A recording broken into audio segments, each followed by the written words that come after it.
Një ngjarje e rëndë është regjistruar në qytetin e Vlorës, ku një grua ka plagosur babain e saj me thik pas një konflikti të ashpër në familje. Sipas policisë së shtetit, 43 vjeçaria është arrestuar në flagrancë menjëherë pas incidentit, ndërsa e ati ndodhet jashtë rrezikut për jetën dhe po trajtohet në spital në kujdesin e mjekëve.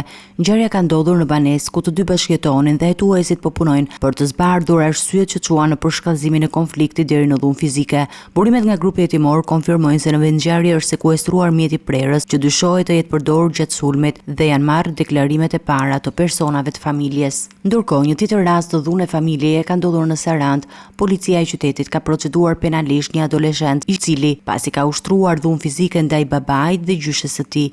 Në të dy rastet tashmë janë referuar në prokurim përkatëse për veprimet mëtejshme procedurale, ndërsa hetimet vijojnë për të dokumentuar plotësisht ngjarjet dhe për të zbuluar rrethanat e sakta të tyre. Policia apelon për zgjidhje paqësorë të konflikteve dhe bën thirrje qytetarëve që të denoncojnë çdo rast të dhune, veçanërisht në familje, për të parandaluar pasoja më të rënda.